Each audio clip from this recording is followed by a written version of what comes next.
혹시 여러분도 밤마다 눈을 뜨고 화장실로 향한 적이 있습니까? 단 한 번이라도 경험해 본 분들은 알 겁니다. 잠결에 억지로 몸을 일으켜 차가운 바닥을 밟는 그 순간 다시 눕더라도 잠이 쉽게 오지 않는다는 사실을요. 그리고 다음 날 아침 몸이 무겁고 머리가 멍한 채로 하루를 시작하게 됩니다. 나이 들수록 이런 밤이 더 자주 찾아온다는 건 많은 분들이 공감하는 현실입니다. 오늘 이야기는 바로 그 불편한 밤에서 시작됩니다. 사람들은 흔히 노화라고 하면 주름이나 흰 머리만 떠올리지만 사실 가장 먼저 체감하는 변화는 수면입니다. 깊은 잠이 줄어들고 새벽마다 깨어나는 일이 많아집니다. 특히 50세 이상, 그 중에서도 60, 70대에 접어들면 야간뇨라는 말이 낯설지 않게 되지요. 밤에 한 번, 두 번, 어떤 분들은 3번 이상 일어나 화장실에 가야 합니다. 문제는 단순히 귀찮음이 아닙니다. 잠이 끊기면서 몸과 마음이 모두 지쳐간다는 것입니다. 여기서 흥미로운 사실 하나를 알려드릴까요? 의학 통계에 따르면 65세 이상 성인의 절반 이상이 밤에 2번 이상 소변을 보기 위해 일어난다고 합니다. 단순히 우연이 아니라 나이와 깊은 관련이 있다는 뜻이죠. 그런데도 우리는 대개 나이 드니 어쩔 수 없지 하고 넘겨버립니다.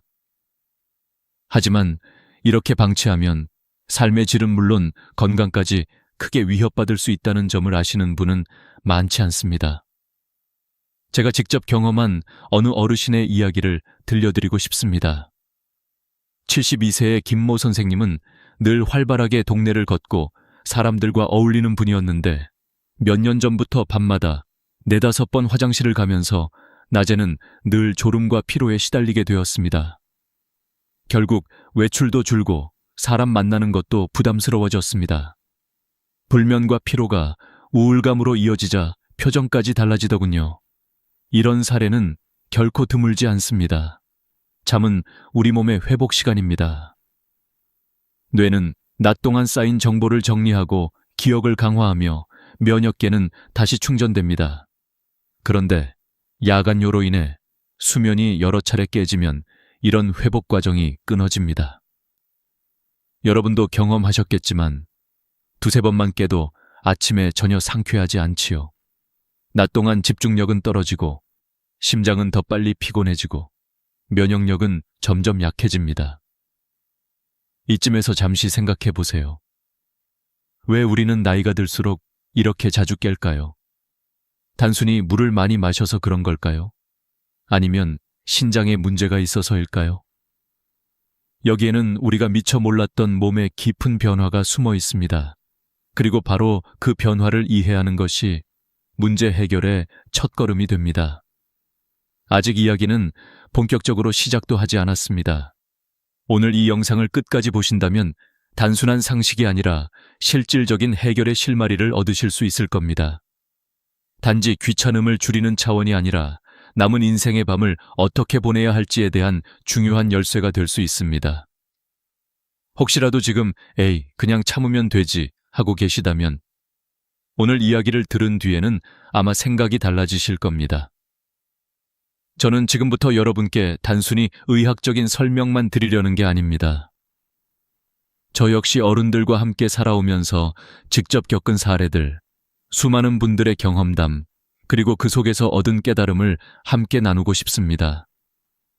지식과 체험이 어우러질 때 비로소 우리의 마음은 움직이고 새로운 습관을 시작할 용기를 얻을 수 있기 때문입니다. 혹시 지금 이 영상을 보고 계신 분들 중에도 어젯밤 3번 이상 일어나신 분 계십니까? 그 피곤함을 떠올리며 이제는 좀 달라지고 싶다는 마음이 드신다면 오늘 이야기는 바로 여러분을 위한 것입니다. 지금부터는 우리가 흔히 놓치고 있는 진짜 원인, 그리고 누구나 따라 할 수 있는 작은 변화들을 하나씩 풀어가겠습니다. 이 첫 부분을 통해 여러분께 꼭 전하고 싶은 건 단 하나입니다. 야간요는 결코 피할 수 없는 운명이 아니라는 것, 그리고 해결의 실마리는 의외로 가까운 곳에 있다는 것입니다. 앞으로 이어질 이야기를 끝까지 들어보신다면 오늘 밤이 어제와 다를 수 있다는 희망을 느끼실 수 있을 겁니다. 밤마다 반복되는 화장실 행군. 그 근본적인 이유는 과연 무엇일까요? 많은 분들이 단순히 물을 많이 마셔서 그렇다고 생각하지만 의학적으로는 전혀 다른 이유가 숨어 있습니다. 이 부분을 이해하지 못하면 아무리 생활 습관을 바꾸고 약을 먹어도 근본적인 해결이 어렵습니다. 그래서 지금부터는 우리 몸 안에서 일어나는 변화를 차근차근 들여다보겠습니다. 첫 번째 이유는 바로 호르몬의 변화입니다. 우리 몸에는 바소프레신이라고 불리는 항인효 호르몬이 있습니다. 이 호르몬은 신장에서 수분을 다시 흡수해 소변량을 줄여주는 역할을 합니다. 특히 밤에 많이 분비되어 우리가 자는 동안 소변이 과도하게 만들어지지 않도록 조절해줍니다. 덕분에 젊을 때는 밤새 화장실에 가지 않고 푹 잘 수 있었던 겁니다. 하지만 나이가 들면서 바소프레신 분비량이 줄어들기 시작합니다. 결과적으로 낮과 밤의 소변량 차이가 줄어들고 밤에도 계속 방광이 차올라 우리를 깨우게 됩니다. 두 번째 이유는 방광 자체의 변화입니다. 방광은 고무풍선처럼 늘어났다 줄어들며 소변을 저장합니다. 젊을 때는 탄력이 좋아 많은 양을 버틸 수 있습니다. 하지만 나이가 들면 방광 근육의 탄력이 떨어지고 벽이 두꺼워지거나 섬유화되면서 저장할 수 있는 용량이 줄어듭니다. 게다가 신경이 예민해져 소변이 조금만 차도 강한 요일을 느끼게 됩니다. 마치 바람이 덜 들어간 풍선이 작은 압력에도 쉽게 찢어지는 것처럼요. 그래서 낮보다 밤에 더 자주, 더 강하게 화장실 신호를 느끼게 되는 겁니다. 세 번째 이유는 체액, 재분배 현상입니다. 낮 동안에는 우리가 서 있거나 앉아 있기 때문에 중력의 영향으로 혈액과 체액이 다리 쪽에 많이 모입니다. 그래서 종아리나 발이 붓는 경험을 하시는 분도 많지요. 그런데 밤에 누우면 다리에 고여있던 체액이 다시 전신으로, 특히 신장으로 이동합니다. 갑자기 많은 양의 체액이 신장에 몰리면서 소변이 더 많이 생성되고 결국 밤새 화장실을 가게 되는 것입니다. 여기에 더해 남성과 여성에게는 각기 다른 추가 요인들이 있습니다. 남성의 경우 나이가 들수록 전립선 비대증이 흔하게 나타납니다. 전립선이 커지면 요도가 눌리면서 방광이 자주 수축하고 결과적으로 잦은 배뇨를 유발합니다. 여성은 폐경 이후 여성 호르몬 감소로 방광과 요도의 점막이 약해지고 방광 근육의 기능도 떨어져 요일을 더 자주 느끼게 됩니다. 즉, 성별에 따라 원인은 다르지만 공통적으로는 나이가 들며 몸이 변한다는 사실이 핵심입니다. 이쯤에서 의학 연구 한 가지를 소개해드리겠습니다. 국내 한 대학병원 연구팀은 60세 이상 남녀 500명을 대상으로 조사했는데 야간요가 있는 그룹은 없는 그룹에 비해 수면 효율이 30% 낮고 낮 동안 졸음 점수는 2배 이상 높게 나타났다고 합니다. 더 중요한 건 단순히 불편함에서 끝나지 않는다는 겁니다. 수면이 자주 끊기면 뇌의 기억력과 집중력이 저하되고 면역 체계가 약해져 감염이나 만성질환에 더 취약해집니다. 이 모든 원인들이 복합적으로 작용하면서 우리는 나이 들면 당연히 밤에 깨는구나 라고 여기게 되지만 사실은 그렇지 않습니다. 원인을 제대로 알면 대처할 방법도 보입니다. 예를 들어 단순히 저녁물을 줄이는 것으로는 해결되지 않습니다. 오히려 탈수를 불러와 혈압이나 신장 기능에 악영향을 줄 수 있지요. 중요한 건 몸속 변화의 원인을 정확히 이해하고 그에 맞는 생활 습관을 찾는 것입니다. 여러분, 여기서 잠깐 생각해 보세요. 우리가 늙어간다는 건 단순히 주름이 늘고 머리가 휘어지는 게 아닙니다. 몸 안의 호르몬, 장기, 체액 흐름까지 모두 달라집니다. 이런 변화를 모르고 그냥 참고만 산다면 불편함은 커지고 건강은 점점 더 멀어질 수밖에 없습니다. 하지만 반대로 원인을 알면 단순히 약에 의존하지 않고도 삶의 질을 바꿀 작은 실천을 발견할 수 있습니다. 앞으로 이어질 이야기는 바로 이 원인을 바탕으로 어떻게 하면 편안한 밤을 되찾을 수 있는지에 대한 구체적인 해법으로 넘어갑니다.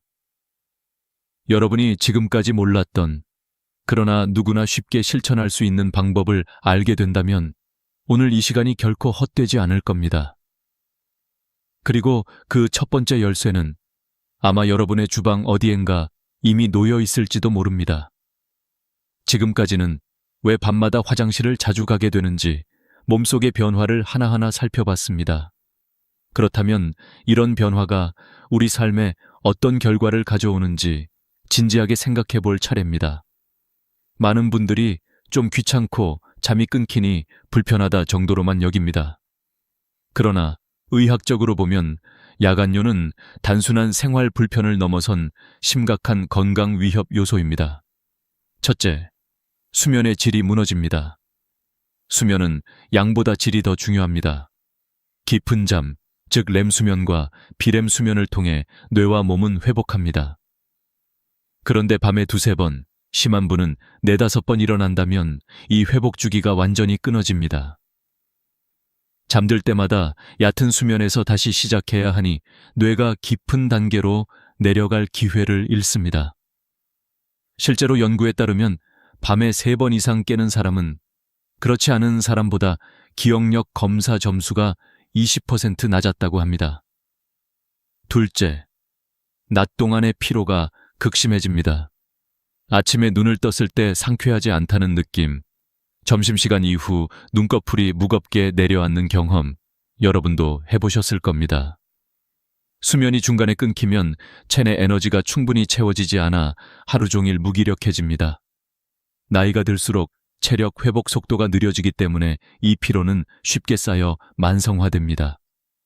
결국 활동량이 줄고 활동이 줄면 다시 밤에 수면이 더 불안정해지는 악순환에 빠지게 됩니다.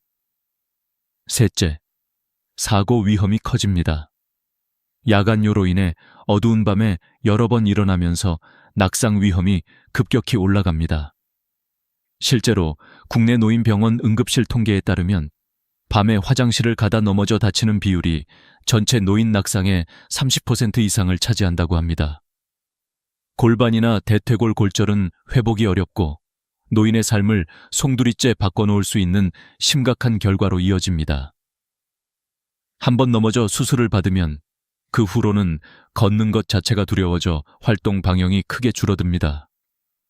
넷째, 정신 건강에도 적신호가 켜집니다.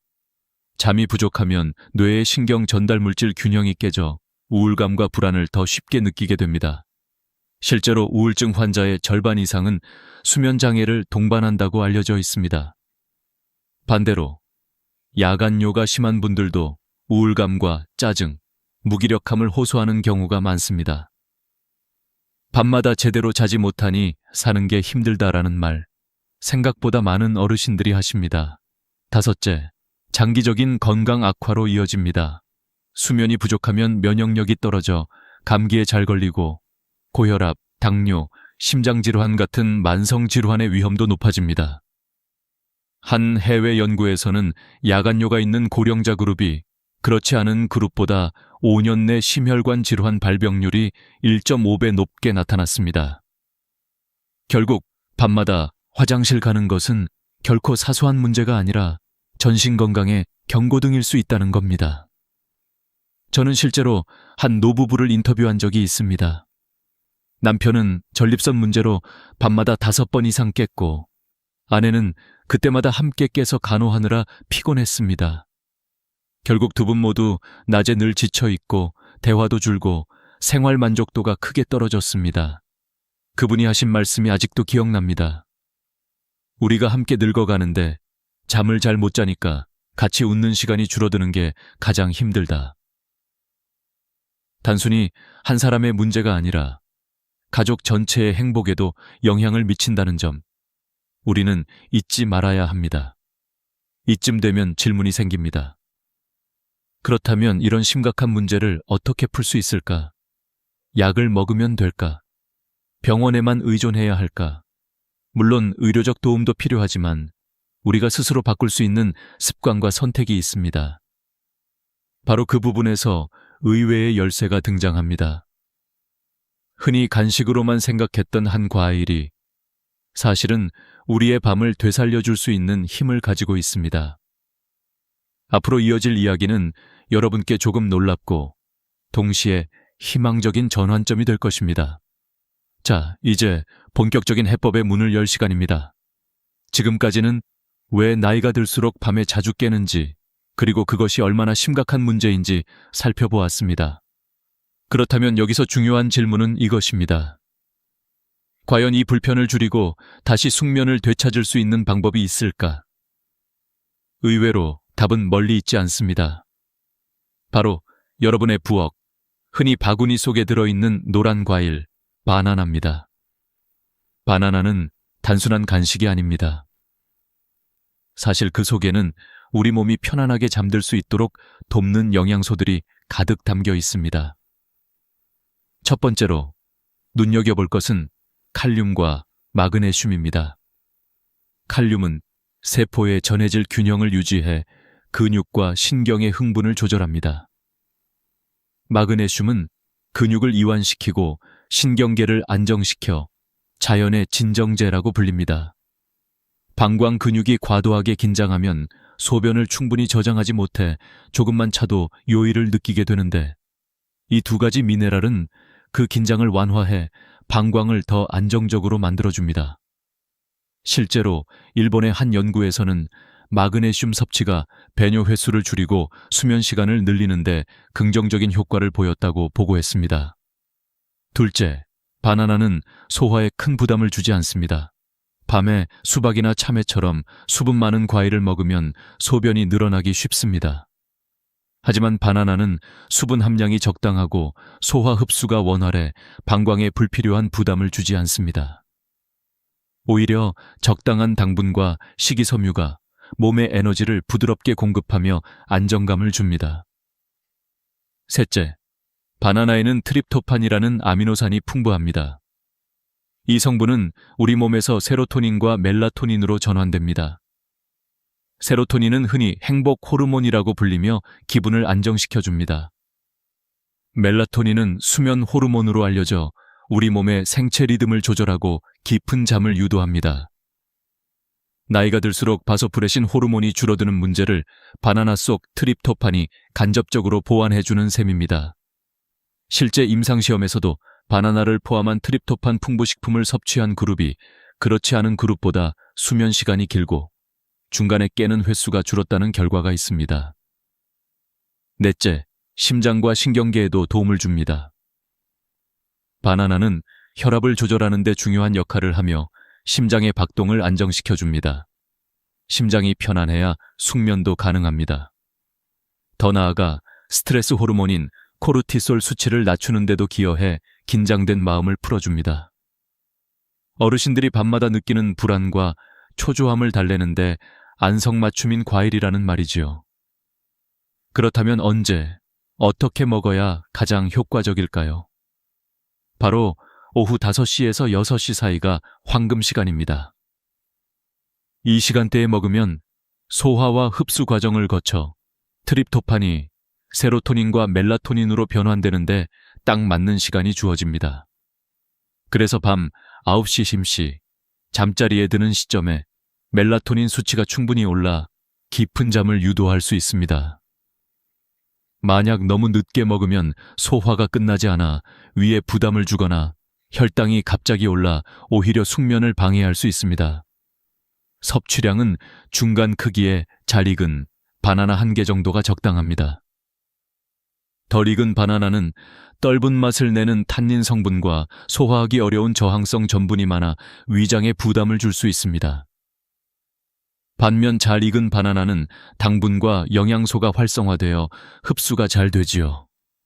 당뇨가 있는 분들은 반드시 전문가와 상의해 섭취량을 조절하는 것이 좋습니다.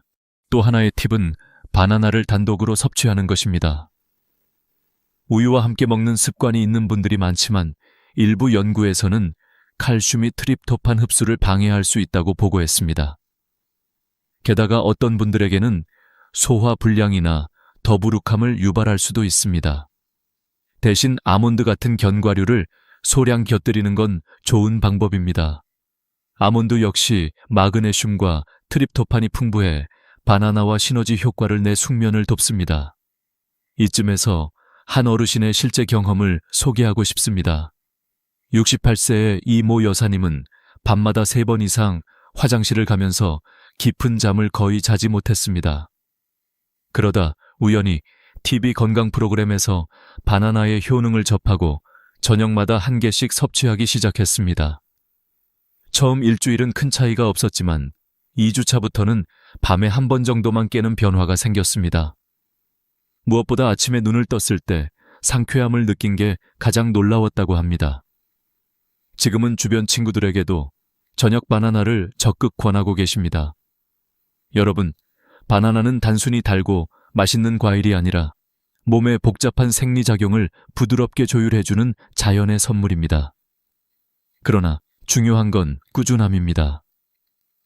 하루 이틀로는 눈에 띄는 효과를 보기 어렵습니다. 최소 2주 이상은 실천해 보셔야 합니다. 그렇게 1달 정도 지나면 어느 순간 밤이 달라졌다는 걸 직접 체감하시게 될 겁니다. 여기까지 들으셨다면 아마도 마음속에 작은 희망이 싹 트셨을 겁니다. 하지만 아직 끝이 아닙니다.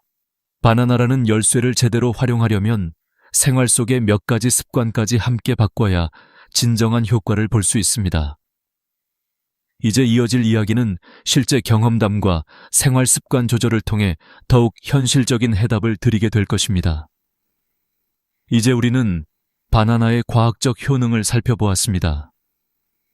그러나 단순히 영양소의 설명만으로는 충분하지 않습니다. 실제 삶 속에서 어떤 변화가 일어났는지, 또 어떤 습관이 함께 바뀌었을 때 더 큰 효과가 있었는지를 확인해야 비로소 믿음이 생기지요. 그래서 지금부터는 실제 경험과 생활 속 지혜를 바탕으로 이야기를 이어가겠습니다. 먼저 제 지인의 이야기를 들려드리고 싶습니다. 74세 남성인 박모 어르신은 은퇴 후 시골에서 생활하시며 농사일을 도우셨습니다. 건강에는 자신이 있었지만 몇 년 전부터 밤마다 3번 이상 일어나 화장실을 가는 바람에 늘 피곤에 시달리셨습니다. 처음에는 나이 드니 당연하지라며 참고 지내셨지만 어느 날 밤 화장실 가다 넘어져 크게 다칠 뻔한 일을 겪고 나서부터는 불안감이 커졌습니다. 이후 저녁마다 바나나 1개와 아몬드 몇 알을 습관적으로 드시기 시작했는데 1달 정도 지나자 밤에 깨는 횟수가 2번 이하로 줄었습니다. 무엇보다 아침에 일어나자마자 텃밭으로 걸어나갈 힘이 생겼다고 말씀하시더군요. 이 사례는 단순히 바나나 덕분만은 아닙니다. 어르신은 동시에 저녁 식단을 크게 바꾸셨습니다. 예전에는 짭짤한 젓갈이나 매운 찌개를 즐기셨는데 밤에 갈증이 심해져 물을 많이 마시다 보니 야간뇨가 더 심해졌던 겁니다. 그래서 저녁에는 담백한 국과 나물, 구운 생선 위주로 바꾸고 수분 섭취는 주로 낮에 하셨습니다. 이런 변화가 바나나와 함께 시너지 효과를 내면서 큰 개선을 가져온 것이지요. 의학적인 수치로도 확인해 볼까요? 미국 수면재단 National Sleep Foundation의 보고에 따르면 60세 이상 성인의 평균 수면 시간은 6.5시간으로 젊은 층보다 약 1시간 이상 짧습니다. 그러나 매일 일정한 시간에 가벼운 식사와 숙면을 돕는 음식을 섭취한 그룹은 평균 7.5시간까지 수면이 늘어났습니다. 이는 단순히 잘 잤다는 느낌을 넘어서 면역력, 기억력, 집중력이 눈에 띄게 개선되는 결과로 이어졌습니다. 저는 또 다른 한 여성의 경험담을 기억합니다. 69세의 최모 여사님은 폐경 이후부터 수면 장애가 심해져 늘 피곤을 호소하셨습니다. 밤마다 2-3번 화장실을 가는 것도 문제였지만 다시 잠드는데 30분 이상 걸리는 게 더 힘들다고 하셨습니다. 그러던 중 바나나 섭취와 함께 저녁 산책을 시작하셨습니다. 매일 20분 정도 가볍게 걷고 돌아와서 바나나 1개를 드셨습니다. 그 결과 2달이 채 안 되어 밤에 1번만 깨는 수준으로 바뀌었습니다. 무엇보다 표정이 밝아지고 손주들과 뛰어노는 시간이 늘어났습니다. 그녀는 말했습니다. 나는 늙었어도 다시 웃을 수 있다는 걸 바나나와 산책이 알려줬다. 여기서 중요한 교훈이 있습니다. 어떤 해결책이든 단일한 요소만으로는 한계가 있다는 것입니다. 바나나가 강력한 도구임은 분명하지만 생활 습관과 함께할 때 비로소 진정한 효과를 발휘합니다. 저녁 늦게 과일을 과도하게 먹거나 카페인 음료를 즐기면서 바나나만 의지한다면 만족스러운 변화를 기대하기 어렵습니다. 반대로 적절한 시간에 바나나를 먹고 저녁은 가볍게, 수분은 낮에 충분히 섭취하며 잠들기 전에는 마음을 차분히 가라앉히는 습관까지 더한다면 야간요는 충분히 완화될 수 있습니다. 또 하나 눈여겨볼 점은 꾸준함입니다. 많은 분들이 며칠 시도하다가 별 효과 없네 하고 포기합니다. 그러나 몸은 시간을 필요로 합니다. 바나나 속 트립토판이 세로토닌과 멜라토닌으로 전환되고 신경계가 안정되며 방광 근육이 회복하는 데에는 최소 2주에서 한 달이 걸립니다. 실제로 장기적인 연구에서도 꾸준히 4주 이상 실천한 사람에게서 수면의 질이 뚜렷하게 개선되었습니다. 마지막으로 경험담에는 늘 개인차가 있다는 것도 잊지 말아야 합니다. 어떤 분은 2주 만에 큰 변화를 느끼지만 어떤 분은 몇 달이 지나야 차이를 체감합니다. 그래서 중요한 건 조급해하지 않고 내 몸을 돌본다는 마음으로 지속하는 것입니다. 여러분, 지금까지의 사례와 수치들을 통해 확신이 생기셨을 겁니다. 바나나는 단순한 과일이 아니라 건강한 밤을 되찾는 도구가 될 수 있습니다. 그리고 그 효과를 더욱 크게 만들 열쇠는 바로 여러분의 생활 속 작은 선택들입니다. 이제 마지막으로 남은 건 이 모든 이야기를 정리하고 앞으로 어떻게 살아야 할지에 대한 분명한 교훈입니다. 그 답은 곧 이어지는 마지막 부분에서 드리겠습니다. 지금까지 우리는 야간요의 원인, 그것이 삶에 미치는 파급 효과, 그리고 바나나라는 의외의 해답을 하나씩 살펴보았습니다. 이제 마지막으로 이 모든 내용을 정리하며 여러분께 꼭 전하고 싶은 교훈을 나누고자 합니다. 첫 번째 교훈은 작은 습관이 큰 변화를 만든다는 사실입니다. 많은 분들이 건강 문제를 해결하려면 거창한 방법이나 비싼 약이 필요하다고 생각합니다. 그러나 실제로는 매일 저녁 바나나 한 개라는 단순한 습관이 삶의 질을 바꾸는 출발점이 될 수 있습니다. 단순히 과일 하나를 먹는 것이 아니라 그것을 통해 수면의 질이 달라지고 낮에 활력이 돌아오며 웃음이 다시 피어나는 겁니다. 두 번째 교훈은 꾸준함의 힘입니다. 어떤 변화든 하루아침에 나타나지 않습니다. 2주, 4주, 때로는 몇 달의 시간이 필요합니다. 하지만 포기하지 않고 이어간다면 몸은 반드시 반응합니다. 바나나와 함께 생활 습관을 조금씩 다듬어 가다 보면 언젠가 밤이 달라졌다는 걸 문득 깨닫게 될 것입니다. 예전엔 3번씩 깨던 내가 이제는 한 번만 일어나네 라는 경험은 결코 멀리 있지 않습니다. 세 번째 교훈은 나 혼자만의 문제가 아니다 라는 점입니다. 야간요는 본인만 괴로운 게 아니라 가족의 삶에도 큰 영향을 줍니다. 배우자와 자녀, 함께 사는 가족들이 매번 함께 깨고 함께 피로를 나눕니다. 그래서 나의 숙면은 곧 가족의 행복과도 직결됩니다. 바나나 하나가 단순히 내 몸만 바꾸는 게 아니라 가족 모두의 하루를 더 밝게 만들 수 있다는 사실을 기억해 주시길 바랍니다. 네 번째 교훈은 예방이 최고의 치료라는 것입니다. 이미 병원 치료가 필요한 단계에 이르기 전에 작은 생활 개선으로도 충분히 문제를 줄일 수 있습니다. 바나나 섭취, 저녁 식단 조절, 카페인 음료 줄이기, 규칙적인 산책과 가벼운 스트레칭 같은 습관은 누구나 할 수 있습니다. 이런 예방적 습관은 단순히 야간요만이 아니라 혈압, 혈당, 체중 관리에도 긍정적인 영향을 미칩니다. 그리고 마지막으로 이 모든 이야기의 핵심은 삶의 질입니다. 나이가 들수록 남은 시간의 가치는 더욱 소중합니다. 잠을 설치며 보내는 밤이 아니라 편안히 눈을 감고 깊은 꿈을 꾸는 밤을 선물하는 것, 그것이 우리가 추구해야 할 삶의 질입니다.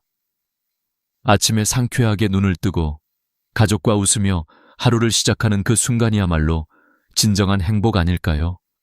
이제 여러분께 부탁드리고 싶습니다. 오늘 이야기가 마음에 와닿았다면 바로 오늘 저녁부터 실천해 보십시오. 바나나 한 개로 시작하는 작은 변화를 꾸준히 이어가 보세요.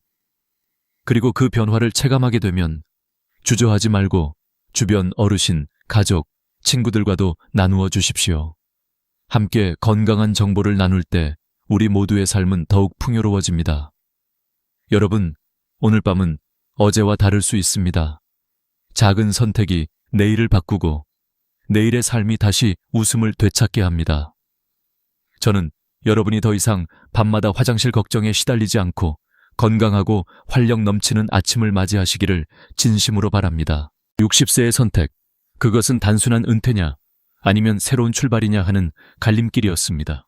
오늘 이야기는 바로 이 지점에서 시작됩니다. 혹시 알고 계셨나요?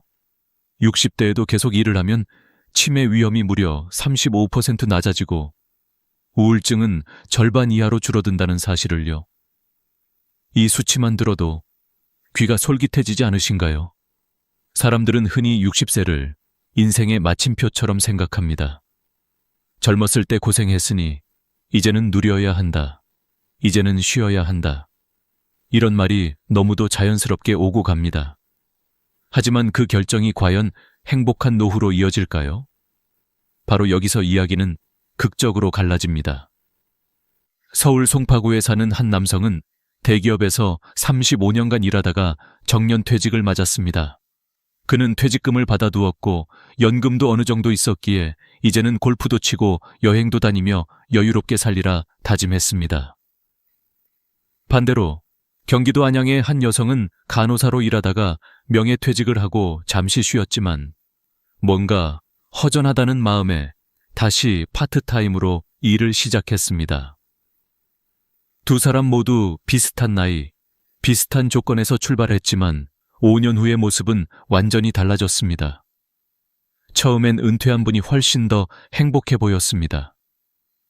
늦잠도 자고 하고 싶던 여행도 다니고 오랜 취미인 골프도 즐겼습니다. 그러나 1년, 2년이 지나자 그의 표정은 점점 어두워졌습니다. 하루가 너무 길다고, 눈을 떠도 할 일이 없다고, 심지어는 누구와 이야기할 기회조차 줄어들었다고 고백했습니다. 즐겁던 여행은 어느새 귀찮음으로 바뀌었고 친구들과의 골프 약속도 점점 사라져갔습니다. 무엇보다도 체력이 빠르게 떨어지고 기억력도 약해지는 걸 스스로 느끼게 되었습니다. 반면 다시 일을 시작한 여성은 상황이 정반대였습니다. 요양원에서 어르신들을 돌보고 젊은 직원들과 교류하면서 매일 새로운 자극을 받았습니다.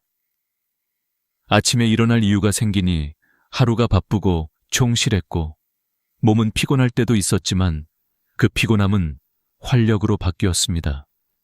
누군가에게 도움이 된다는 감각, 내가 아직 필요하다는 자부심은 단순한 돈 이상의 보람을 주었습니다. 이처럼 같은 나이에 비슷한 조건에서 출발했지만 선택 하나가 삶의 방향을 송두리째 바꿔놓은 것입니다. 바로 여기서 우리는 한 가지 중요한 질문을 던지게 됩니다. 내가 60세가 되었을 때 어떤 길을 선택할 것인가? 단순히 쉼을 선택할 것인가? 아니면 새로운 의미를 찾을 것인가? 이 이야기를 듣는 여러분 중에도 이미 60대를 지나고 계신 분이 있을 것이고 이제 곧 다가올 분들도 계실 겁니다. 지금 당장은 여유와 쉼이 달콤하게 들릴 수 있습니다. 하지만 눈앞의 편안함이 5년 뒤, 10년 뒤에 나를 어떤 모습으로 만들지 생각해 본 적이 있으신가요? 은퇴 직후의 행복은 길지 않습니다. 목적과 리듬이 사라지면 허무와 공허가 찾아옵니다. 반대로 새로운 일을 시작하면 처음엔 낯설고 피곤해도 곧 활력이 되고 삶을 다시 밝히는 불꽃이 됩니다. 저는 실제로 수많은 어르신들을 만나면서 이 차이를 똑똑히 보아왔습니다. 완전 은퇴를 선택한 분들이 하루 종일 말 한마디도 안 하고 지나간다 라고 하시는 반면 일을 이어가는 분들은 요즘은 하루가 24시간이 모자라다 라고 웃으십니다. 같은 시간, 같은 나이, 그러나 완전히 다른 삶. 이것이 바로 60세의 갈림길이 주는 놀라운 대비입니다. 여러분의 삶은 아직 끝나지 않았습니다. 60대는 오히려 새로운 20년의 출발선입니다.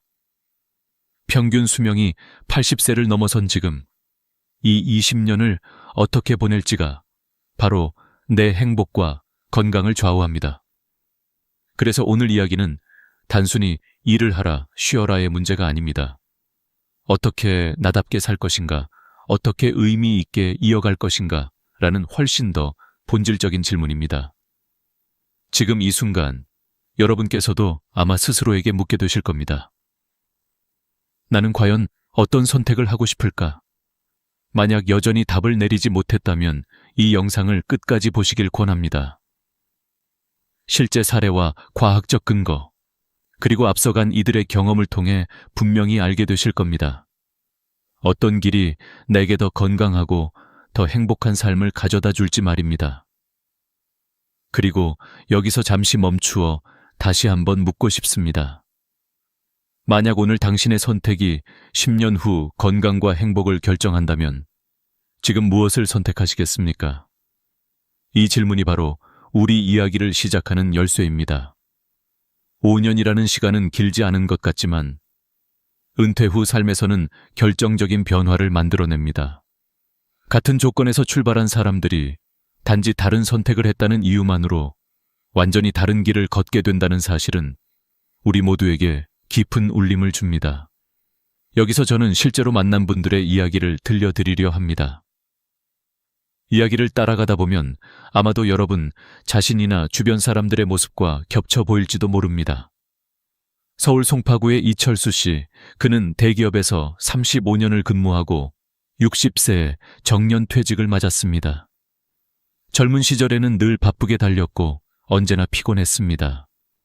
그래서 은퇴를 하던 날 그는 드디어 해방감을 느꼈습니다.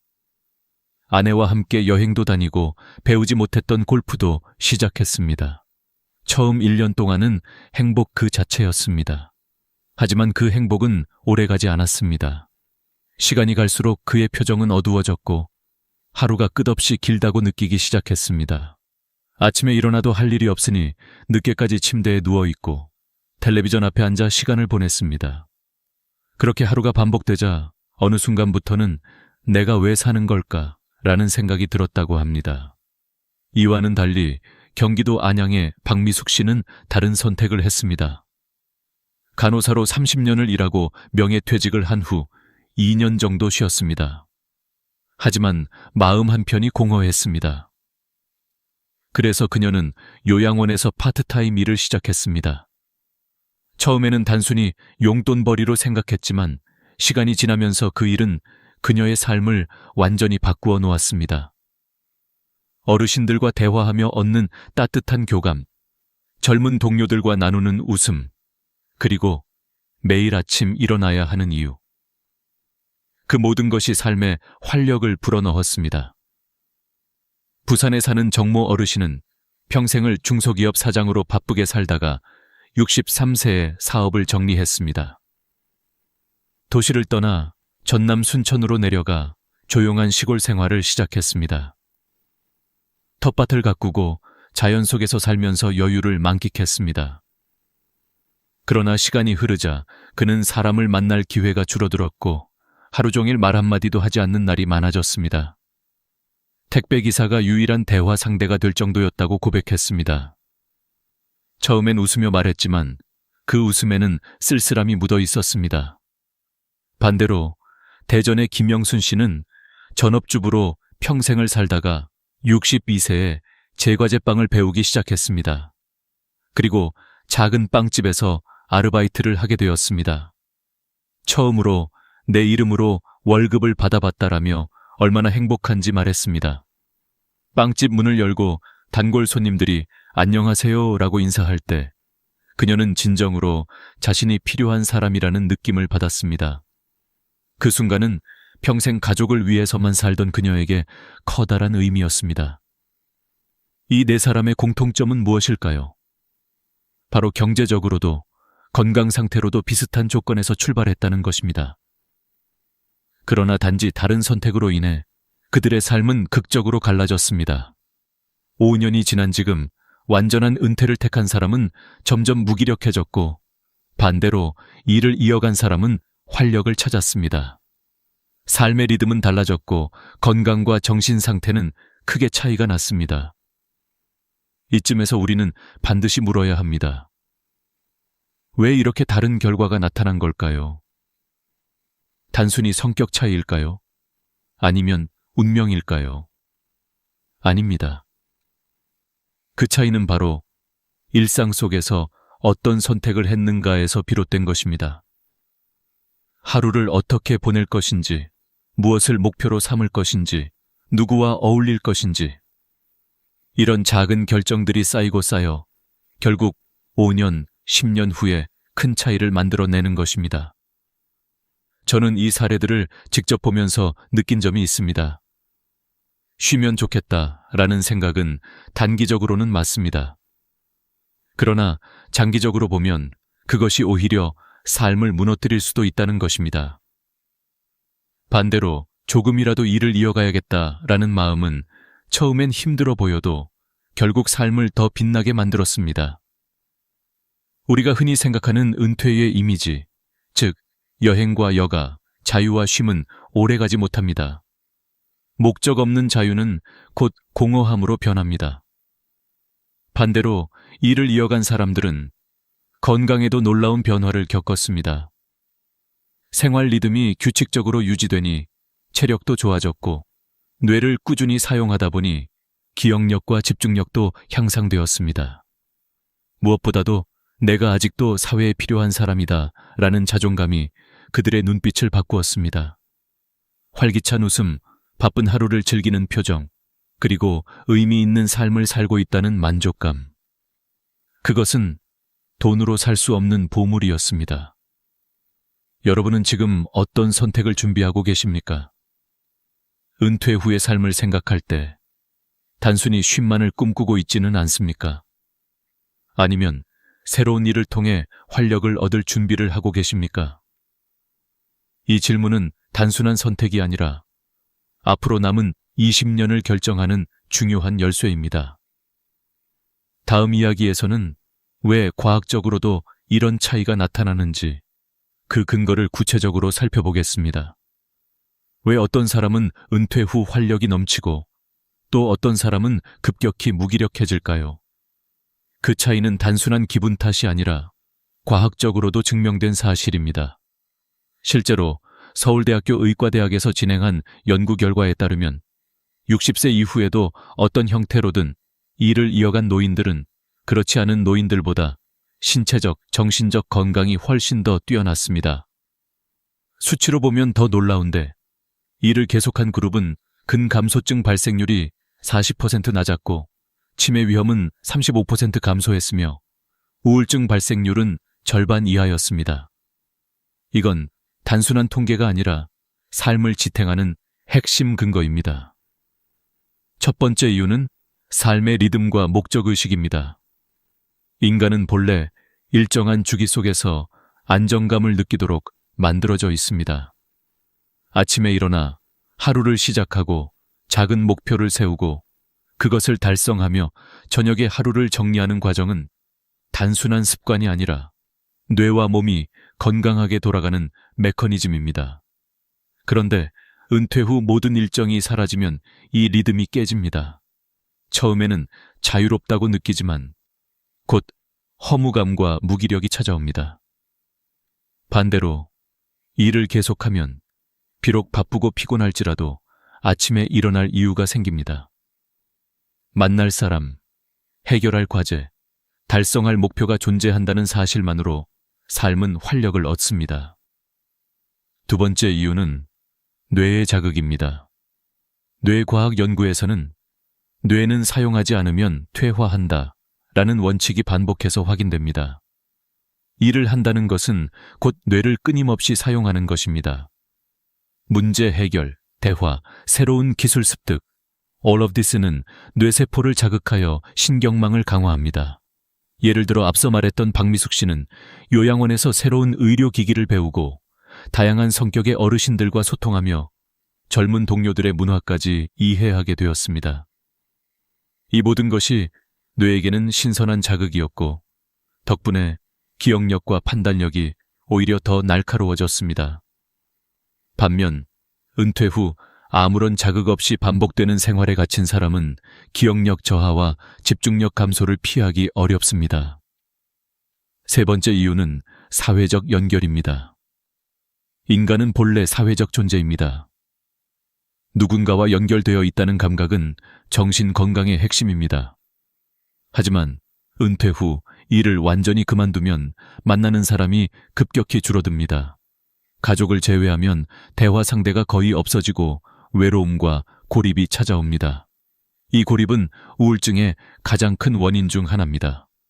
반대로 일을 이어가는 사람은 동료, 고객, 학생 혹은 지역사회와 끊임없이 연결됩니다. 그 속에서 웃음이 생기고 대화가 이어지고 소속감이 회복됩니다. 이 작은 연결이 정신 건강을 지켜주는 강력한 방패가 됩니다. 네 번째 이유는 경제적 안정감입니다. 60대 이후의 경제적 불안은 많은 노인들이 겪는 큰 스트레스 요인입니다.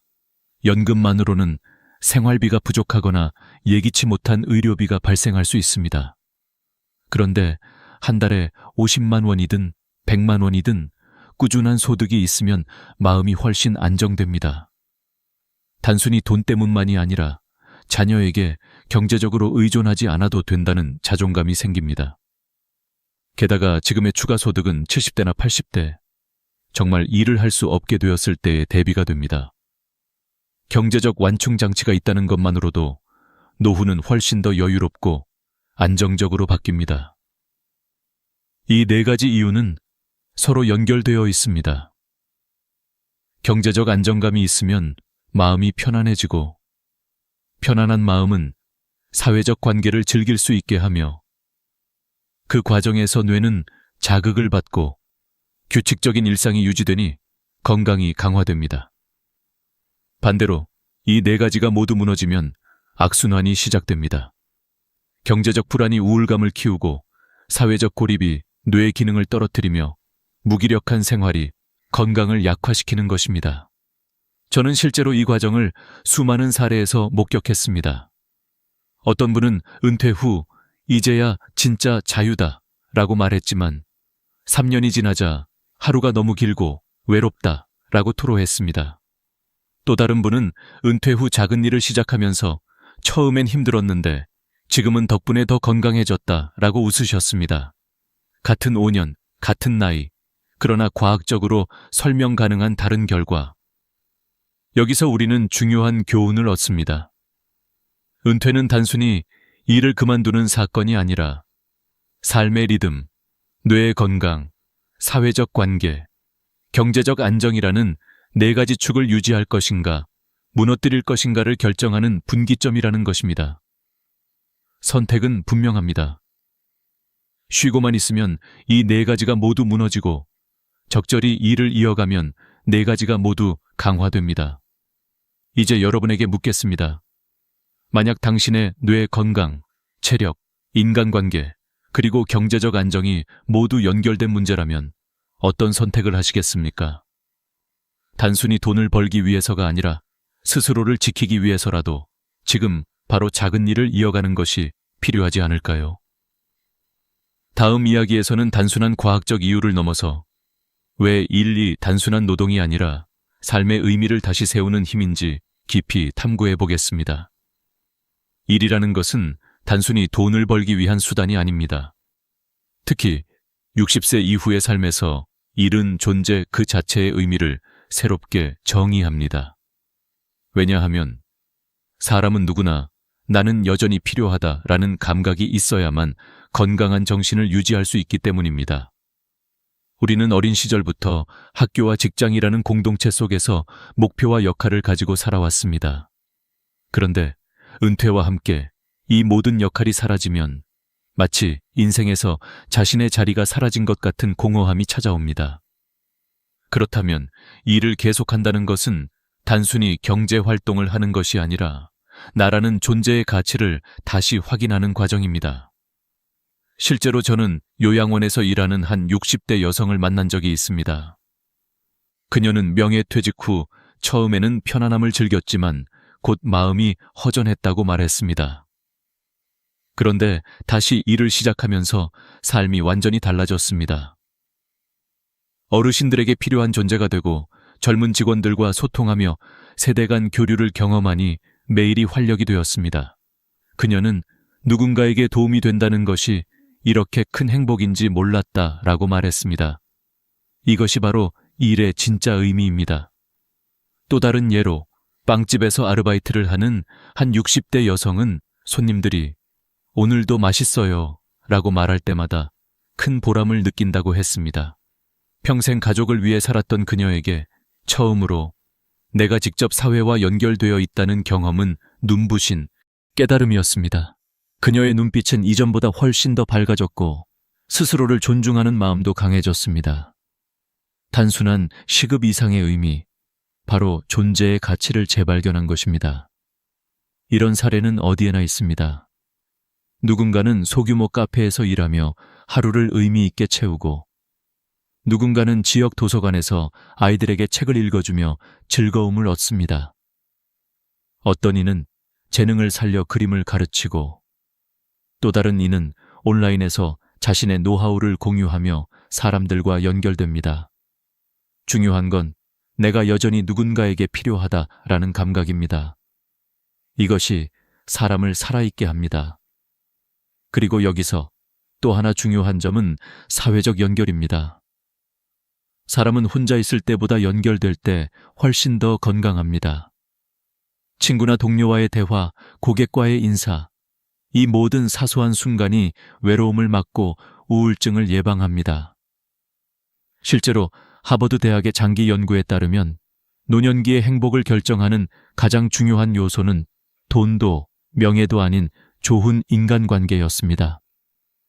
일을 한다는 것은 곧 이런 관계를 유지하고 확장하는 가장 효과적인 방법입니다. 그러나 단순히 사람을 만나는 것에서 끝나지 않습니다. 일은 새로운 학습과 도전의 기회를 제공합니다. 새로운 기술을 배우고 다른 세대의 문화를 접하며 뇌를 끊임없이 자극합니다. 이 과정은 단순한 즐거움이 아니라 치매를 예방하고 기억력을 지켜주는 강력한 자극제가 됩니다. 일 속의 작은 도전과 성취는 뇌를 젊게 유지하는 비밀입니다. 물론 어떤 분들은 이렇게 말할 수 있습니다. 나는 이제 돈이 충분하니 굳이 일할 필요가 없다. 하지만 여기서 중요한 것은 돈이 아니라 의미입니다. 돈이 아무리 많아도 하루 종일 텔레비전 앞에 앉아 있으면 결국 우울감과 무기력에 빠지게 됩니다. 반대로 큰 돈이 아니더라도 누군가에게 필요한 사람이 된다는 경험은 자존감을 높이고 삶의 질을 향상시킵니다. 저 역시 수많은 분들을 만나며 확신하게 되었습니다. 사람은 나이가 들수록 더 큰 의미를 원합니다.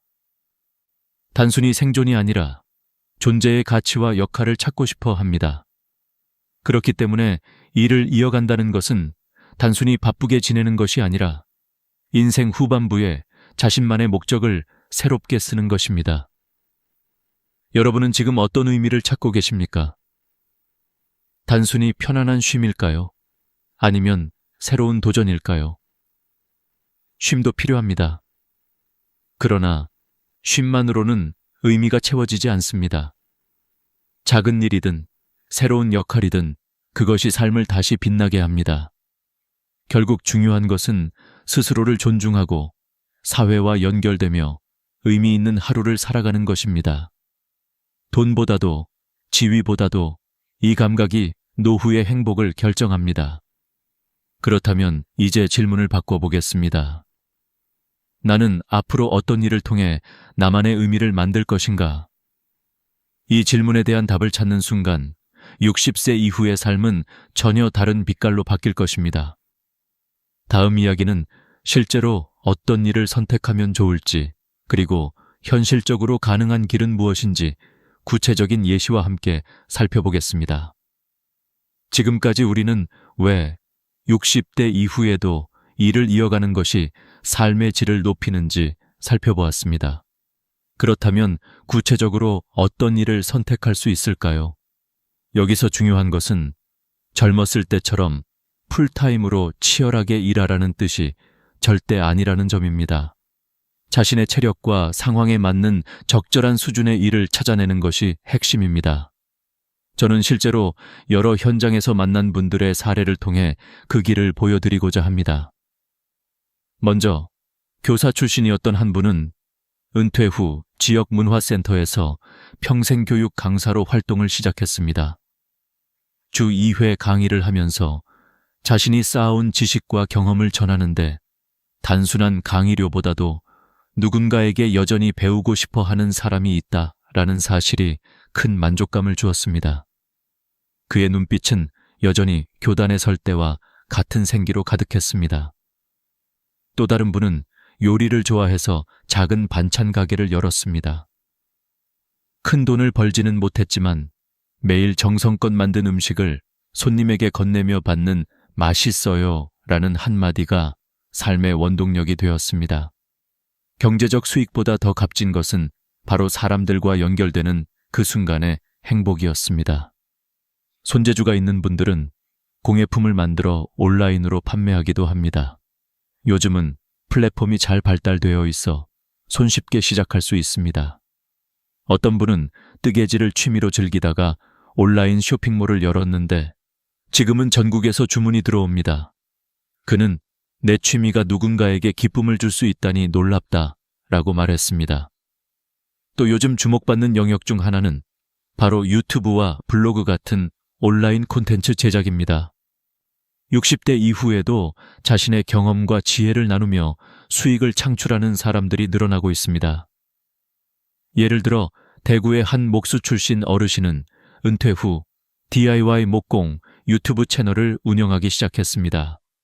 손주에게 알려주듯 친근하게 설명하는 영상이 인기를 끌면서 구독자가 10만 명을 넘어섰습니다.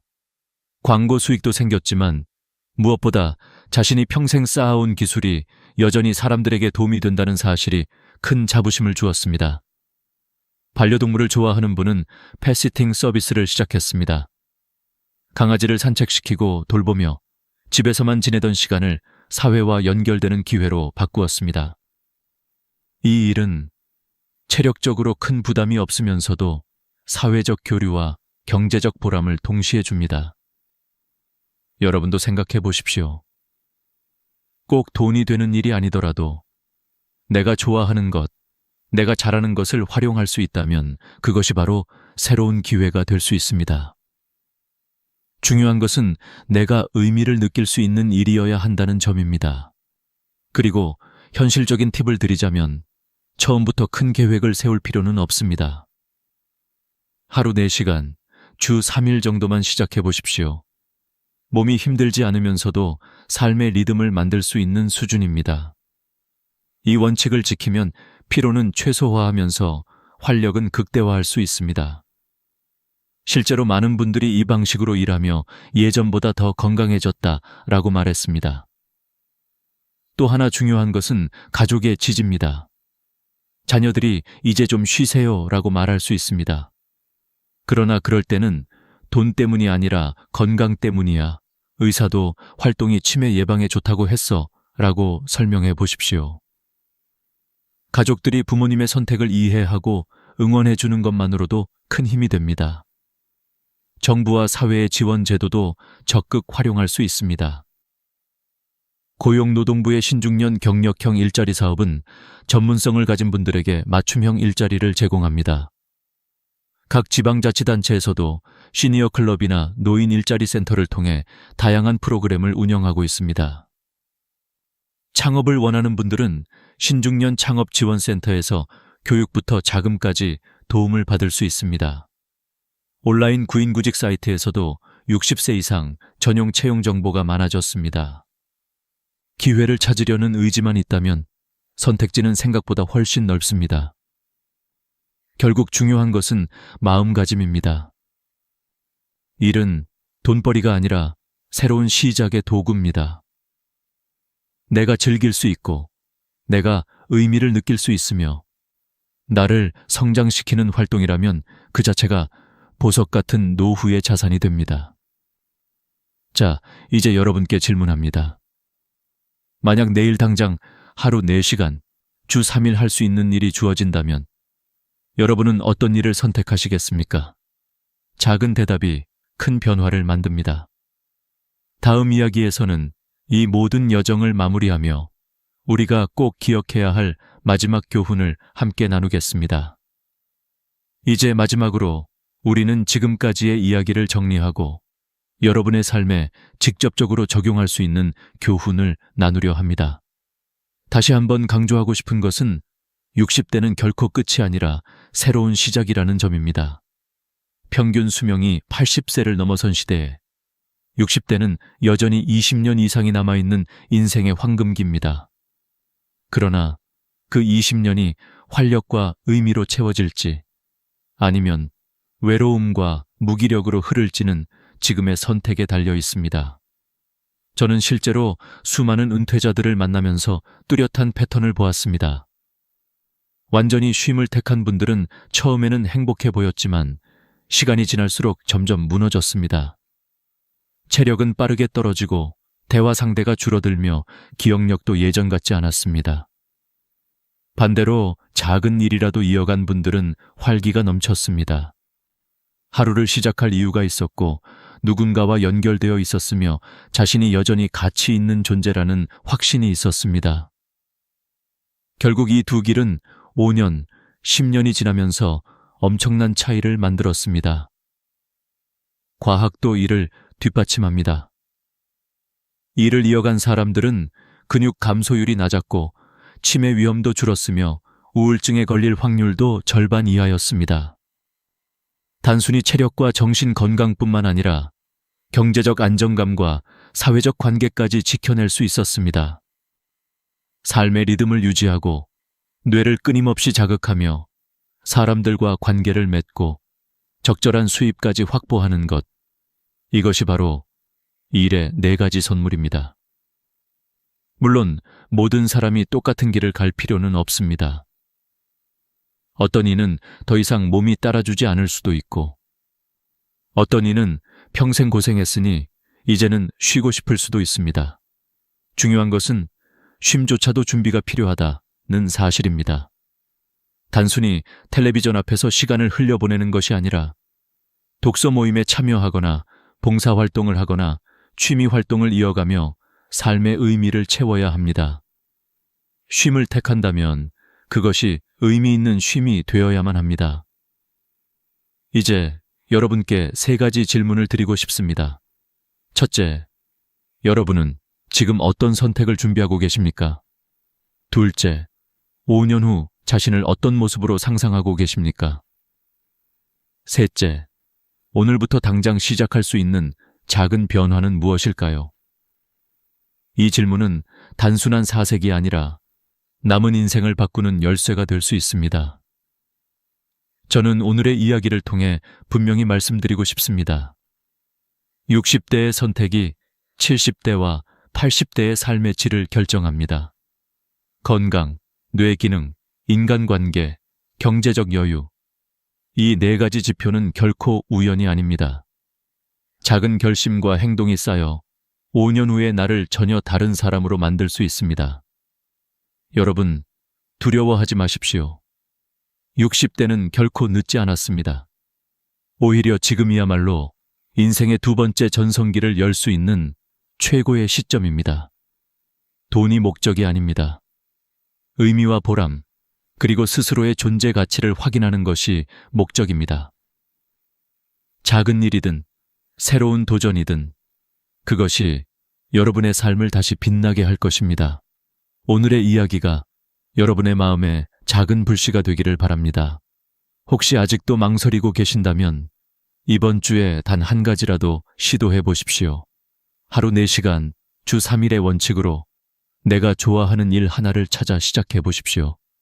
그것이 여러분의 인생을 새롭게 열어줄 첫걸음이 될 것입니다. 마지막으로 여러분의 이야기도 듣고 싶습니다. 지금 생각하고 계신 선택 또는 이미 경험한 노후의 길에 대해 댓글로 남겨주십시오. 서로의 이야기가 또 다른 이에게는 큰 힘이 될 수 있습니다. 오늘 영상이 도움이 되었다면 좋아요와 구독 버튼을 눌러주시고 알림 설정까지 하셔서 앞으로도 놓치지 마시길 바랍니다. 우리는 앞으로도 여러분의 삶에 의미와 활력을 더해줄 이야기를 함께 나누겠습니다. 여러분의 60대는 끝이 아닙니다. 지금부터가 진짜 시작입니다. 감사합니다. 아침에 눈을 뜨자마자 화장실로 향했는데 병이 속에 마치 비누를 풀어놓은 듯한 하얀 거품이 가득하고 시간이 한참 지나도 사라지지 않는 광경을 본다면 당신은 어떤 기분이 들겠습니까? 단순한 피곤 때문이라고 가볍게 넘기고 싶겠지만 그 순간이 바로 당신의 몸이 마지막으로 보내는 구조신호일 수 있습니다. 사실 이 거품은 우리의 콩팥이 더 이상 제 역할을 하지 못하고 있다는 절규일지도 모릅니다. 이 신호를 무시한다면 언젠가 팔에 굵은 주사바늘을 꽂고 주 3회, 4시간씩 혈액투석에 의존해야 하는 날이 찾아올 수도 있습니다. 저는 평생 수많은 환자들을 진료하며 이런 장면을 수없이 목격했습니다. 처음에는 가벼운 피로와 무심한 변화를 대수롭지 않게 여기다가 어느 순간 병실 침대 위에 누워 눈물로 후회하는 분들을 보았습니다. 그중 한 명은 제게 가장 가까운 친구였습니다. 의사라는 직업을 가진 그조차 나는 괜찮아, 그저 바빠서 피곤할 뿐이야 라고 말하며 몇 달을 흘려보냈습니다.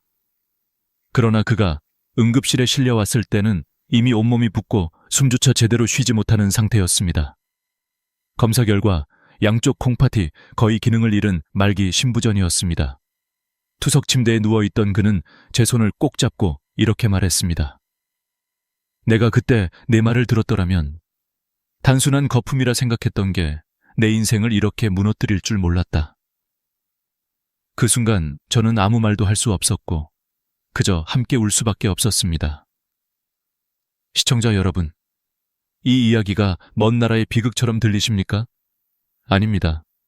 지금 이 순간에도 수많은 사람들이 설마 나는 아니겠지 하며 이 경고를 외면하고 있습니다. 하지만 희망은 있습니다. 모든 거품이 다 위험한 것은 아닙니다. 우리가 정확히 알면 구분할 수 있고 제때 행동하면 돌이킬 수 없는 상황을 피할 수 있습니다. 문제는 대부분이 그 차이를 모른다는 사실입니다. 저는 이 영상을 통해 수십 년 현장에서 배운 경험과 깨달음을 나누려 합니다. 단순히 두려움만 심어주려는 것이 아닙니다. 오히려 지금부터라도 바꿀 수 있다는 용기와 희망을 전하고 싶습니다. 생각해 보십시오. 하루하루 바쁘다는 이유로 내게 주어진 소중한 신호를 놓치고 있지는 않습니까? 작은 거품 하나가 당신의 미래를 송두리째 바꿀 수도 있습니다. 저는 이 영상을 통해 반드시 당신에게 필요한 답을 드리고자 합니다. 단순한 건강 상식이 아니라 실제로 수많은 환자들을 투석의 공포에서 벗어나게 했던 방법을 나누겠습니다.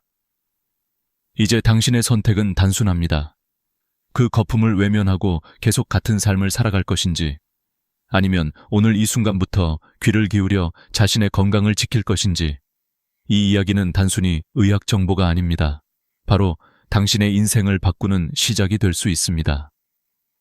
오늘 제가 들려드릴 여정은 두려움으로 시작하지만 끝은 희망과 감사로 마무리될 것입니다.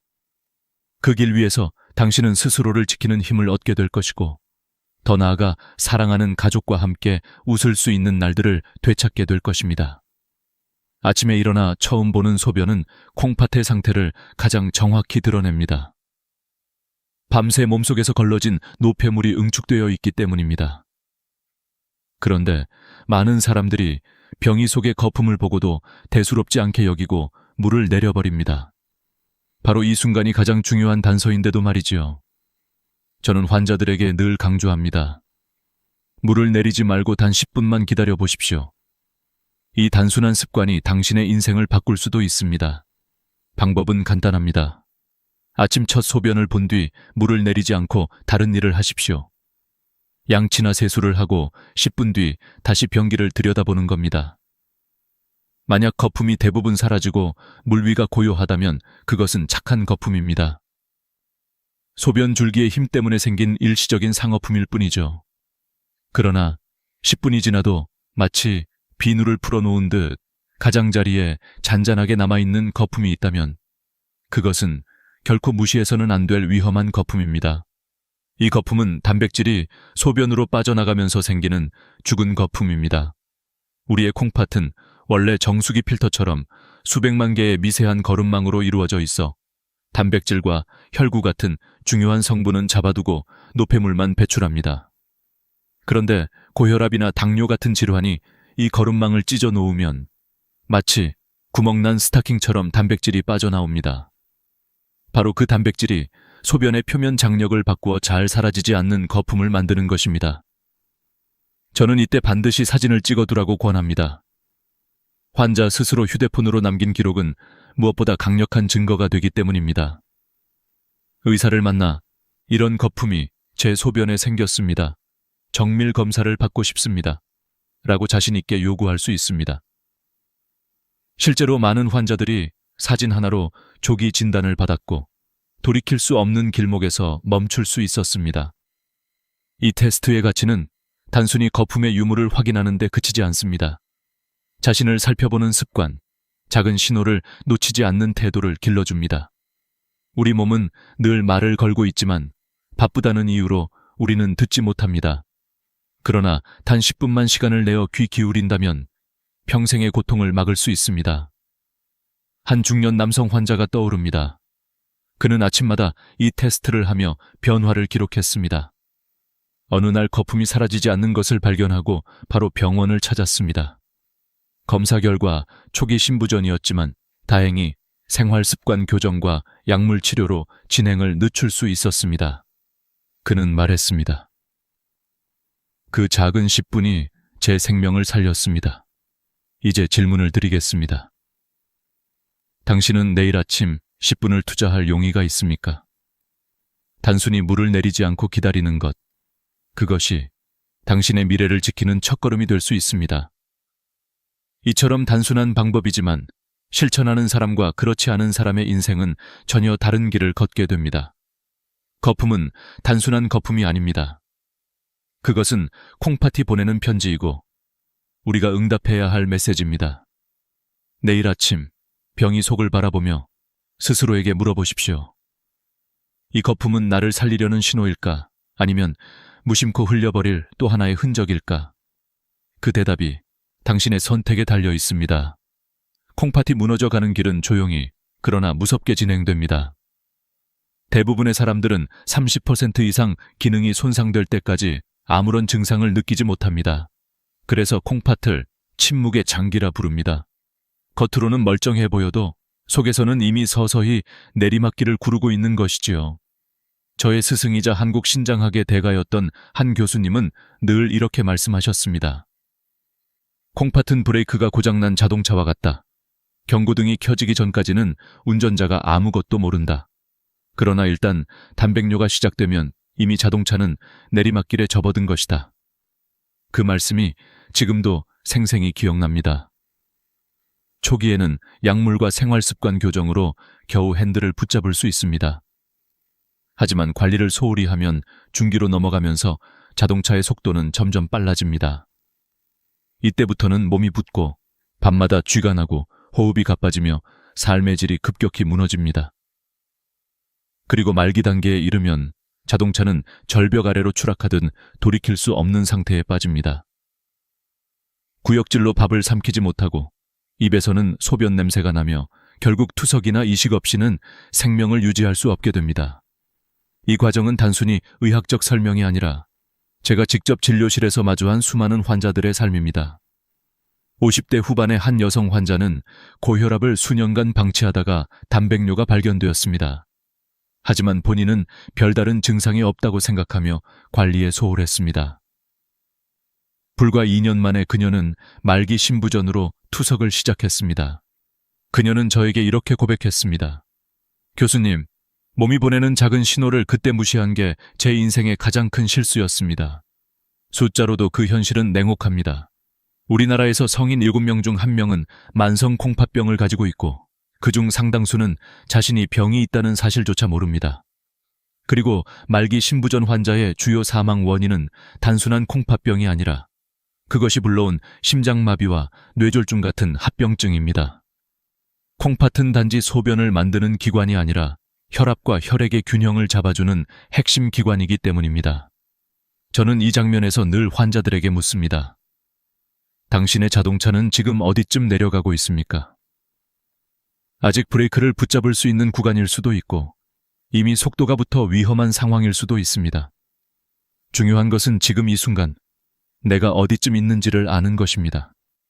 그것을 알 때 비로소 다시 언덕 위로 끌어올릴 방법을 찾을 수 있습니다. 한 가지 분명한 사실은 콩팥은 한번 망가지면 절대 예전처럼 돌아오지 않는다는 점입니다. 다만 속도를 늦추고 더 이상 떨어지지 않도록 붙잡는 것은 가능합니다. 여기서 우리의 태도와 선택이 모든 것을 결정합니다. 저는 단순히 병을 두려워하라는 것이 아닙니다. 오히려 이 냉혹한 진실을 마주할 때 비로소 우리는 삶을 바꿀 용기를 갖게 됩니다. 시청자 여러분, 당신의 몸이 조용히 내리막길을 달리고 있지 않은지 다시 한번 스스로에게 물어보십시오. 아직 늦지 않았습니다. 브레이크를 붙잡을 시간은 여전히 당신의 손에 있습니다. 절망적인 이야기를 들려드린 이유는 단 하나, 지금부터는 희망을 전하기 위해서입니다. 무너져가는 콩팥에도 다시 숨을 고를 수 있는 시간이 있습니다. 그것은 약이 아니라 바로 우리의 식탁 위, 부엌 속에서 찾을 수 있는 선물입니다. 저는 수많은 환자들에게 소개해온 신장 회춘 주스를 여러분께 알려드리려 합니다. 그 주인공은 우리가 여름마다 즐겨 먹는 수박입니다. 하지만 놀라운 비밀은 빨갛게 달콤한 과육이 아니라 대부분 버려지는 하얀 속껍질에 숨어 있습니다. 이 부분에는 시트룰린이라는 특별한 성분이 풍부하게 들어 있습니다. 시트룰린은 우리 몸속에 들어가면 혈관을 확장시키고 혈액의 흐름을 원활하게 해줍니다. 마치 꽉 막힌 도로를 시원하게 뚫어주는 교통경찰과도 같은 역할을 하는 것이죠. 혈관이 열리면 혈압이 자연스럽게 내려가고 찢어지려던 콩팥의 거름망은 회복할 시간을 벌게 됩니다. 레시피는 간단합니다. 수박 껍질의 초록 겉껍질을 감자칼로 얇게 벗기고 남은 하얀 속살을 잘라 믹서기에 넣습니다. 여기에 콩팥 염증을 가라앉혀주는 체리 오비 우유과를 함께 넣고 물을 약간 부어 곱게 갈면 완성입니다. 이 주스를 아침 공복에 한 잔씩 일주일만 마셔보십시오. 놀랍게도 아침 소변의 거품이 줄어들고 몸이 한결 가벼워지는 경험을 하게 될 것입니다. 하지만 주의할 점이 있습니다. 이미 말기 신부전에 가까운 분들은 수박의 칼륨이 오히려 독이 될 수 있으니 반드시 주치의와 상의해야 합니다. 저는 이 원칙을 환자들에게 늘 강조합니다. 음식은 약이 될 수도 독이 될 수도 있다는 사실을 절대 잊지 마셔야 합니다. 또 한 가지 중요한 습관은 물 섭취입니다. 물을 하루 2리터는 마셔야 한다는 말을 많이 들어보셨을 겁니다. 그러나 이는 모든 사람에게 똑같이 적용되지 않습니다. 정답은 체중 곱하기 30ml입니다. 예를 들어 60kg이라면 하루 약 1700ml, 즉 2리터보다 약간 적은 양이 적당합니다. 그리고 이 물은 한꺼번에 벌컥벌컥 마시는 것이 아니라 하루 종일 조금씩 나누어 마셔야 콩팥에 부담을 주지 않습니다. 저는 이 생활 습관 하나로 기적처럼 좋아진 환자들을 많이 보았습니다. 고혈압 약을 3가지나 먹어도 조절되지 않던 한 환자는 식단을 바꾸고 아침마다 이 주스를 마신 지 한 달 만에 혈압약을 하나로 줄일 수 있었습니다. 그는 평생 약을 줄일 날이 올 거라 상상도 못했는데 이제 다시 삶의 자신감이 생겼다고 말했습니다. 시청자 여러분, 기적은 멀리 있지 않습니다. 우리가 매일 지나치는 부엌과 냉장고 속에 있습니다. 오늘 제가 말씀드린 주스는 단순한 음료가 아니라 당신의 삶을 바꿀 열쇠일 수 있습니다. 선택은 언제나 당신의 몫입니다. 내일 아침 몸을 무겁게 짓누르는 두려움 대신 한 잔의 희망으로 하루를 시작해 보십시오. 이제 우리가 반드시 기억해야 할 것은 아무리 좋은 음식을 챙겨 먹어도 동시에 콩팥을 갉아먹는 나쁜 습관을 계속 유지한다면 아무 소용이 없다는 사실입니다. 빠진 독에 아무리 맑은 물을 부어봐야 채워지지 않는 것과 같습니다. 저는 환자들에게 늘 말합니다. 콩팥을 지키고 싶다면 먼저 콩팥 도둑을 내쫓으라. 오늘은 3가지 콩팥 도둑을 공개하겠습니다. 첫 번째 도둑은 바로 짠 국물과 찌개입니다. 한국 사람들은 뜨끈한 국물을 마셔야 밥을 먹은 것 같다고 생각합니다. 그러나 그 한 그릇 속에는 소금이 무려 2,000미권 이상 들어있을 때가 많습니다. 하루 권장량의 대부분을 단숨에 넘기는 셈이지요. 소금은 콩팥의 섬세한 거름망을 거칠게 긁어내는 자갈과 같습니다. 매일 국물을 들이켜는 것은 콩팥에 매일 돌멩이를 던지는 것과 다름없습니다. 이제는 국물은 밥만, 건더기 위주로 먹는 습관을 들이십시오. 처음엔 밍밍해도 혀는 금세 적응합니다. 두 번째 도둑은 가공식품과 인스턴트 음식입니다. 햄, 소시지, 라면, 과자. 바쁘고 간편해서 자주 찾게 되지만 그 속에는 보이지 않는 인 성분이 가득합니다. 이는 원래 뼈를 구성하는 좋은 성분이지만 과도하게 섭취하면 콩팥에 쌓여 기능을 망가뜨리고 오히려 뼈를 약하게 만듭니다. 장을 볼 때 반드시 성분표를 확인하십시오. 공장에서 만든 편리한 음식 대신 자연 그대로의 재료를 선택하는 것이 콩팥을 살리는 길입니다. 세 번째 도둑은 과도한 단백질입니다. 나이가 들수록 근육을 유지하려면 단백질이 필요합니다. 그러나 이미 콩팥이 약해진 사람에게는 과한 단백질이 치명적 독이 됩니다. 단백질이 소화되면 요산이 생기는데 이것을 걸러내는 곳이 바로 콩팥이기 때문입니다. 지친 콩팥에게 계속 무거운 짐을 지우는 셈입니다. 정답은 체중 1kg당 0.8개. 예를 들어 60kg이라면 하루 약 50끼 적당합니다. 붉은 고기보다는 두부, 콩, 흰살 생선 등 콩팥에 부담이 덜한 단백질을 고르십시오. 이 3가지를 멀리하면 신장은 비로소 숨을 쉴 수 있습니다. 그리고 여기에 또 하나의 작은 습관을 더한다면 놀라운 변화가 찾아옵니다. 그것이 바로 발목 펌프 운동입니다. 밤마다 화장실을 들락거리느라 잠을 설친 환자에게 저는 약 대신 이 운동을 처방했습니다. 침대에 누워 발목을 몸쪽으로 힘차게 당겼다가 다시 바닥 쪽으로 쭉 뻗는 동작을 반복하는 것, 단 5분이면 충분합니다. 이렇게 하면 다리에 몰린 혈액과 수분이 심장과 콩팥으로 올라가 잠들기 전에 불필요한 수분이 소변으로 배출됩니다. 실제로 한 여성 환자는 이 습관을 한 달간 지킨 뒤 10년 만에 처음으로 밤새 깨지 않고 숙면을 취했다고 눈물을 흘리며 감사했습니다. 그녀는 이제야 살 것 같다고 말했습니다. 단순하지만 강력한 변화는 늘 이렇게 작은 습관에서 시작됩니다. 시청자 여러분, 콩팥 도둑 셋을 내쫓고 작은 발목 운동을 더 해보십시오. 당신의 밤은 편안해지고 콩팥은 새로운 힘을 얻을 것입니다. 결국 우리의 건강은 거창한 비밀이 아니라 매일 반복되는 습관 속에서 만들어집니다. 오늘 저녁 식탁에서 국물 한 숟갈을 덜어내는 순간 당신의 콩팥은 한숨 돌릴 수 있을 것입니다. 이제 우리는 마지막 여정을 함께하고 있습니다. 그동안 콩팥을 지키는 방법, 피해야 할 습관, 그리고 몸이 보내는 경고 신호까지 이야기했습니다. 그러나 오늘 제가 가장 강조하고 싶은 메시지는 이것입니다. 콩팥 건강은 단순히 소변 문제나 투석 여부에 그치지 않는다는 사실입니다. 콩팥은 우리 몸 전체의 수명과 직결되는 근본입니다. 많은 분들이 고혈압이나 당뇨가 콩팥을 망가뜨린다고만 생각합니다. 맞는 말입니다. 하지만 반대로 콩팥이 망가지면 혈압은 더 오르고 심장과 뇌까지 위협하게 됩니다. 콩팥은 혈압을 조절하는 호르몬을 분비하는데 이 기능이 고장나면 아무리 약을 먹어도 혈압이 잡히지 않습니다. 또한 전해질 균형이 무너지면 부정맥이 생기고 심장이 멈출 수도 있습니다. 실제로 말기 신부전 환자의 주요 사망 원인은 콩팥병 자체가 아니라 합병증인 심장마비와 뇌졸중입니다. 그러므로 콩팥을 지키는 것은 곧 심장과 뇌를 지키는 일입니다. 저는 환자들에게 늘 말합니다. 당신의 콩팥은 당신의 생명, 시계입니다. 그 시계의 태엽이 멈추면 당신의 시간도 멈춥니다. 그렇다면 어떻게 해야 할까요? 답은 어렵지 않습니다.